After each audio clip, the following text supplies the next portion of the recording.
I do want to thank Victoria, and this is the one thing I've noted. I've known Victoria for 20 plus years, and you don't understand the arrows that she gets. One of the side products of being in public office is there is a vicious mob out there, and no matter what you do, you're going to get those direct messages on Facebook. Sometimes they get a hold of your cell phone. I've been the victim of that, or your email. And you expect that as an elected leader. But Victoria probably gets it even worse from the far left crowd. Yeah. And there are so many hateful things that are sent to her, posted to her, the arrows she gets. I mean, in some ways it's spiritual warfare as much as it's kind of physical warfare. But you don't understand what a precious gem you have. So Victoria, thank you. And I just want to give a...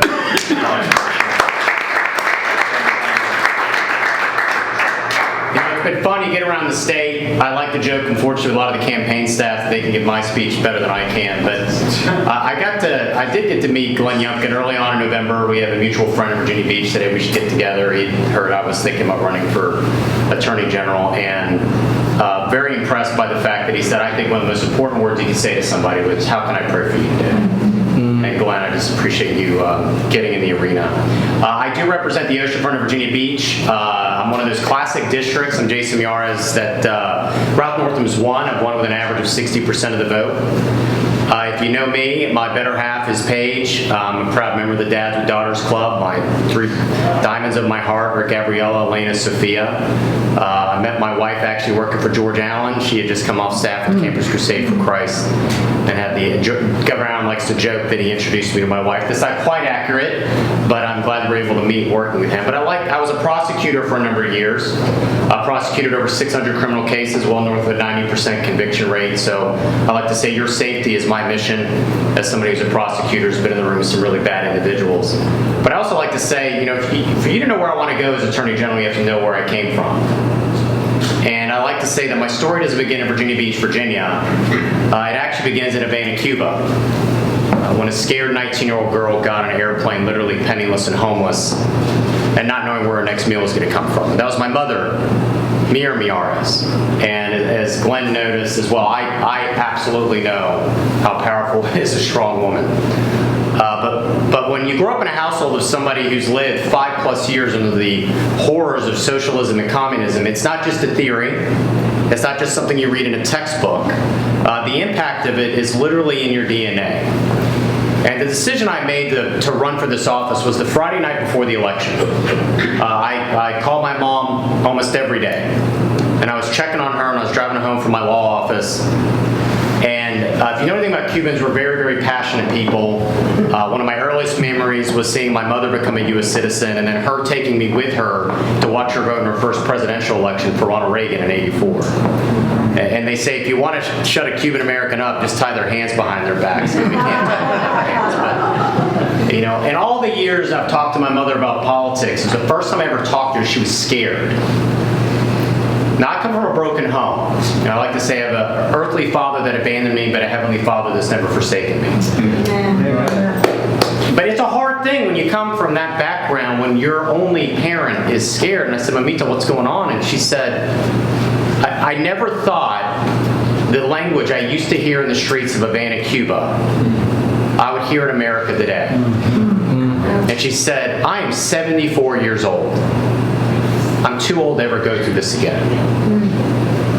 And that just struck me. I came home, I talked to my wife, I said, this conversation really shook me to the core. But she said, in Cuba, when Castro did his little revolution, they said the joke quickly became his revolution was like a watermelon. It was green on the surface, you peel it back, it was red. And they used all these same catchphrases we hear in America today. You didn't build that. Right? Fairness and equity and redistribution of wealth. They use all these catchphrases that sound nice to the ear, maybe, but they were unspeakable horrors against their people. They first nationalized big businesses and small businesses and big homes and small homes, and finally, they came to my mother's home. And what did Ronald Reagan say? What's the scariest words in the English language? Hello, we're from the government. We're here to help. Right? Imagine this. Somebody coming to your home and posting a notice on the door of your house that says, Property of the Revolution. And imagine every every single thing you own in this world, every picture, every personal note, every furniture, any money you have in your bank account, anything you ever wanted to give to a loved one is literally ripped from you. All in the name of fairness and equity. Which John and I hear that almost every day on the House floor, don't we? All day long. And it reminds me of that great line from one of my heroes, C.S. Lewis, who said, of all the tyrannies in the world, the worst tyrannies are always the tyrannies done for your own good. So she left in the fall of 1965, leaving a country with no consent of the governor. And almost 50 years to the day that she left, she was able to vote for her son to represent her in the oldest democracy in the Western Hemisphere, the Virginia House of Delegates.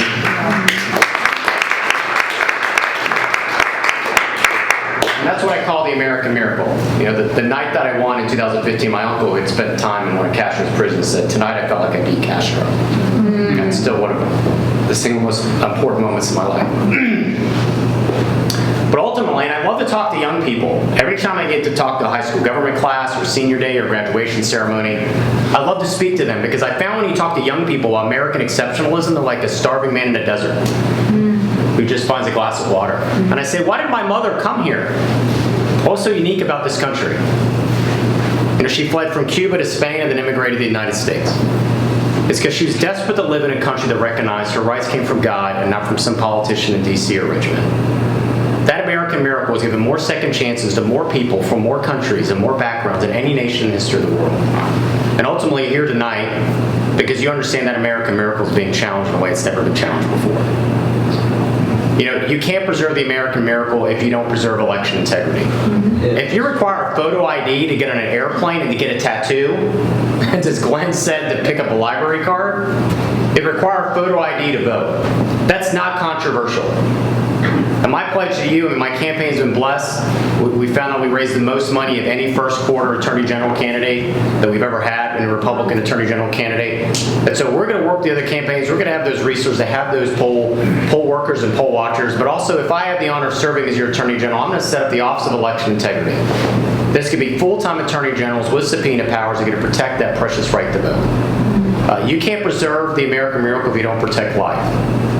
I'm proud to be the 2018 Family Foundation Legislator of the Year. We've come a long way since Bill Clinton said, hey, I want to keep abortion safe, legal, and rare, to Ralph Northam, which is anytime, anywhere, up until the moment of birth paid for by taxpayers. Who's extreme now? In fact, with Ralph Northam, it's post-birth abortion.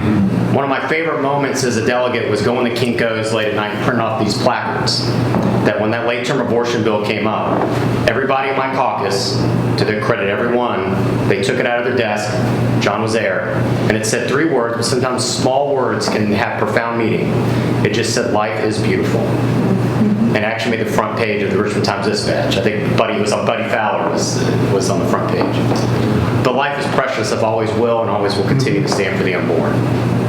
You obviously can't preserve the American miracle if you don't preserve the Second Amendment, because it's what guarantees the First Amendment. You know, I like to say, and I tell this to high school groups, listen, folks, what separates us from most of the people that woke up this morning on this planet is the knock on the door. Right? When you hear that, your heart doesn't race. You don't think anything of it, right? For me, it's like Amazon Prime dropping something off or my dog got out. If you think about it, most people woke up this morning, I don't care if it's Cuba or North Korea or China or Russia, when they hear this, it means something very different. It means somebody there is to take you away because you've decided to worship God, or you've spoken out against the government, or you decided to exercise your God-given right to be able to defend yourself. My mother heard that knock at Bay of Pigs. They came looking for her brother, my uncle. And what was the first question they asked? Where are your firearms? I'm proud to have a lifetime A rating with the NRA, and I'll always stand up for the Second Amendment. Finally, you can't preserve the American miracle if the doors to our schools are closed, but the doors to our prisons are open. You have a McAuliffe-Northam parole board that is literally letting out violent criminals back in the street. If you don't think leadership matters, just draw the comparison. Proud to have Governor George Allen as my state co-chair, and we were talking recently. He said, when I was governor, I appointed people on the parole board that were literally, they had lost loved ones or had been the victims of violent crime, to give the voices to the victims. And right now, as somebody who's been a prosecutor, who's been in the room with the victims of violent crimes, there's always 2 things they want. One, they want justice. It's terrifying to be in the room with somebody who's literally destroyed their life. And second, they're desperate not to be forgotten. Well, the parole board, this McAuliffe-Northam parole board, has literally forgotten our victims. They literally let out Vincent Martin. You all know the story. People don't realize Vincent Martin had been sentenced to 30 years in prison for multiple armed robberies, gets out after 6 years. Leaving the scene of the armed robbery, he is stopped because he's going the wrong way down the street by a young 22-year-old police officer, Michael Connors. Michael Connors is approaching the car, he's shot in the neck, he's on the ground struggling to survive. Vincent Martin gets out of the car, walks over, and puts 3 bullets in his head. He already got a break once before when he got out after serving only 1/5 of his sentence. He got sentenced to life without the possibility of parole, which when I was growing up meant you don't get out. He's back on the street right now. Gregory Joyner abducted, strangled, raped, and murdered beautiful 15-year-old Sarah Jameson. 2 years ago, the parole board said, don't let him out. He's back. He got out 2 weeks ago. He's still in his 40s, so he gets to spend the next 40 years celebrating Thanksgiving with his family. And Sarah Jameson never really got to celebrate prom. So listen, as I said, your safety is my mission. I think one of the most important things as Attorney General is to protect yourself, protect your community, protect your children's school and your family's neighborhoods. But I'll end with this. One of my favorite leaders you probably could figure is Ronald Reagan. And he said this. He said, of all the nations in the world, the United States is the only country in which our national anthem ends with a question mark. Are we still the land of the free and the home of the brave? I think that question has to be answered literally every generation. Mm-hmm. And I think right now this election is going to determine whether we're going to be more like New York or we're going to be more like Florida. Well, I'm a Virginian. I don't want to be like New York. But I also know this. Winston Churchill, another one of my favorite leaders, says Americans will always do the right thing after they've exhausted all their options. I know Virginians are going to do the right thing this year. And so we're calling those people that are going to be coming out and voting for me, our freedom builders, come out and vote on May 8th, have that rendezvous with destiny, because I think the stakes going to be higher. I think it's right. You have to vote for the conservative that can win. And I'm all confident. Listen, this could be a $9 million campaign minimum to win the Attorney General's race. I think it's going to be critical. You can't depend on the media to get your message out. You have to be able to basically just pay for it yourself. That's the stark reality of where we are. But I also think I'm proud to have the endorsements from Tom Davis to Nick Freitas and Ben Klein and George Allen and Bob McDonnell and so many great leaders in our Republican Party. But there was a question that I know was asked, and I'll go ahead and answer that question, then anybody else has a question. Which I think, listen, if you can look at my, see my better half, my 3 girls, Gabriella, Elaine, and Sophia, as I mentioned. Listen, what this is really talking about, and I like to say sometimes you can be so open-minded your brain falls out, right? The problem with liberalism, at some point it just becomes self-contradictory. I remember growing up how important it was and how sacred it was when I was a college student in the 90s at JMU. The big issue was Title IX funding. And there was lawsuit to protect women's sports. Liberals are literally doing everything they can to destroy women's sports. So number one, I think as Attorney General, listen, I know as an attorney, sometimes it's smart finding the right plaintiff. What was one of the smartest things we did as conservatives? It was literally when we were challenging the Obamacare mandate, it was the Little Sisters of the Poor. Yes. But finding those women, I mean, in Connecticut, you have those cases where you have outraged parents. So number one, it's not being afraid to be, never be afraid. The Washington Post is going to lie about you anyway, right? They're going to distort what you say. So you can't be afraid you cannot be afraid of the media. The other thing is, I think there's a big difference between a Republican Attorney General and a conservative Attorney General. You know, the reason why we don't have the individual mandate anymore because of Obamacare is because Ken Cuccinelli joined with other conservative Attorney Generals and challenge in court.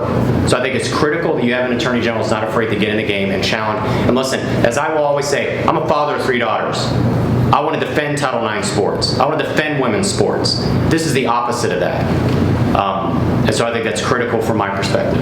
And listen, freedom of conscience in my mind is sacred.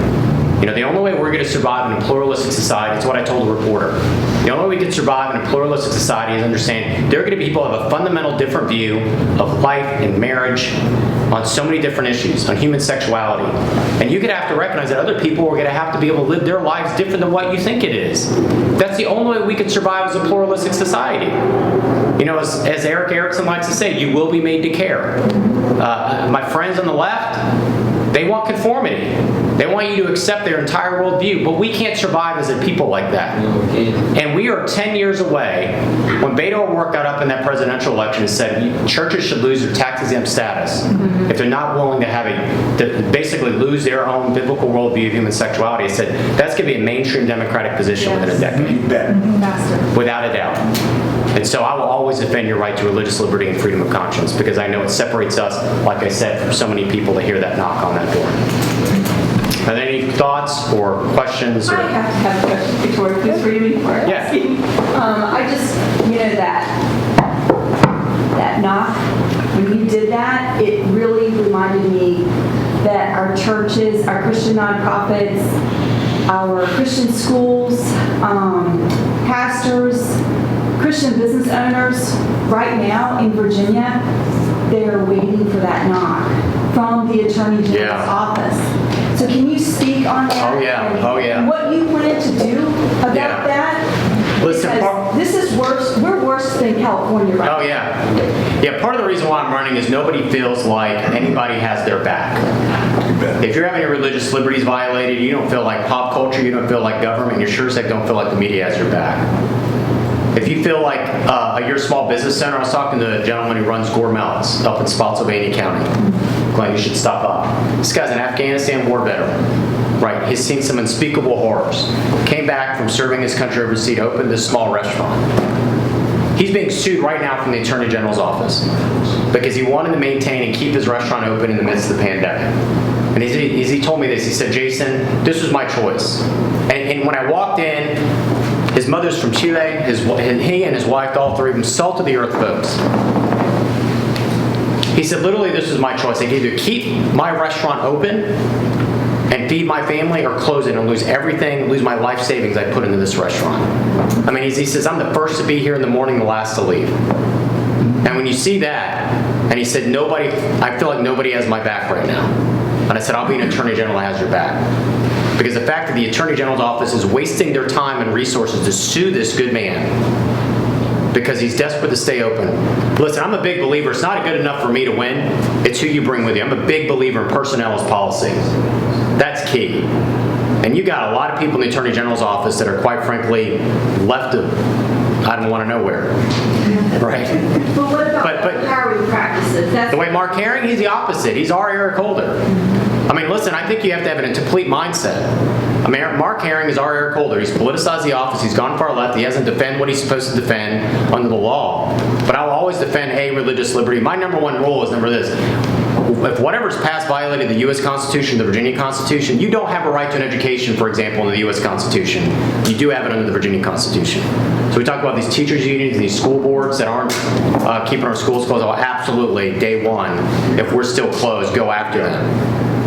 And then anything that is literally violated, these laws that have been passed, many of them have violated, in my opinion, the U.S. Constitution, the Virginia Constitution. And I stopped by the chamber. Inside our chamber in the House well is a copy of the Virginia Statute of Religious Freedom. You know, one of the most cornerstone documents of our founding as Virginians, and everybody has literally forgotten that. Because they were literally trying to force people to violate the dictates of their conscience. And as I said, you can't survive in a society if you're going to basically ram down everybody's throat the same conformity and the same worldview. So I always stand both for life, religious freedom, and our churches. And right now, they feel like they're under assault right now like never before.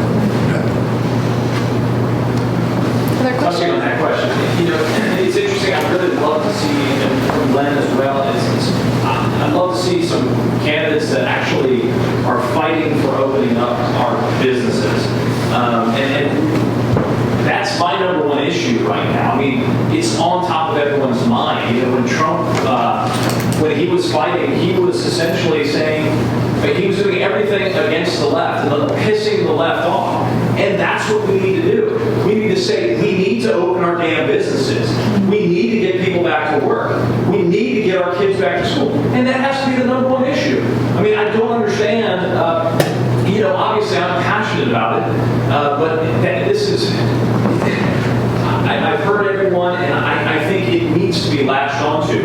So I want to hear, what is your plan for both of you? And I know it's not so much you as Attorney General, but what is your plan to open up? I was tell you on day one, we'll walk in and we're going to say Virginia is open.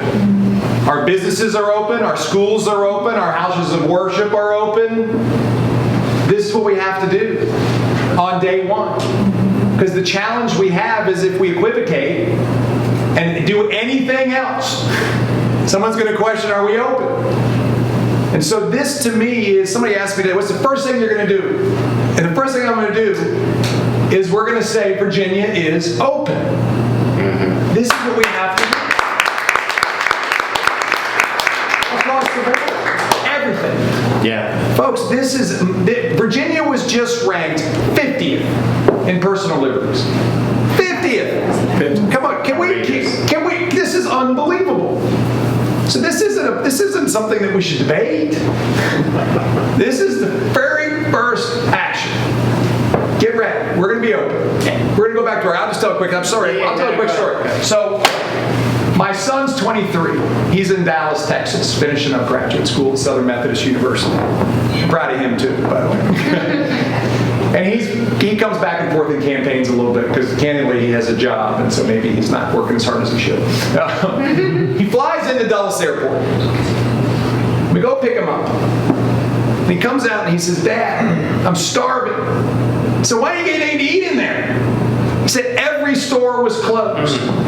Dad, back in Dallas, everything's open. What's wrong with Virginia? And you know the short answer is we need a new governor is what's wrong with Virginia. This is what's wrong. So thank you for asking that, because I do not want anybody to leave this room to think that the top thing we're going to do is restore our personal liberties and get Virginia open and get moving forward versus scaring everybody unnecessarily, our children. Folks, this is the moment. Jason knows this. I've heard him say it a million times. This is why I think he's a fabulous candidate. Friends, we are going to have to stand up and take back our Commonwealth. Otherwise, Dr. Fauci's going to close it again on us. Folks, we're going to open her back up. So thank you for that. Yeah, and if I could just add this, I mean, listen, I'll give you a class example. The governor's executive orders, if you had a conservative attorney general, would have sued the governor for violating a religious freedom. And think about it. They're saying you can go to the grocery store and get a loaf of bread, but you can't go to your church and get your daily bread of life. How does that not violate your religious freedom? It's the opposite of that. But you don't have, quite frankly, you keep hearing standing, and I'm not going to bore you with legal terms, but the Attorney General has the standing to challenge these governor's executive orders. And we need more governors like DeSantis who wants to reopen, which is the ultimate irony, right? The media all praised Governor Cuomo, and now we've seen what a disaster that was. Florida's death rate, they have about the same population as Florida and New York. Florida never did these mandatory shutdowns. They protected our vulnerable. They said, listen, we're going to really protect our senior centers and the most vulnerable, but we're not going to destroy our economy. And we've seen the difference right there. So, if you don't think leadership matters and elections matter, heaven knows I think this year matters more than ever. And quite frankly, we've got to win. Because, like I said, I don't want to be like New York. I'm ready to be more like Florida, quite frankly.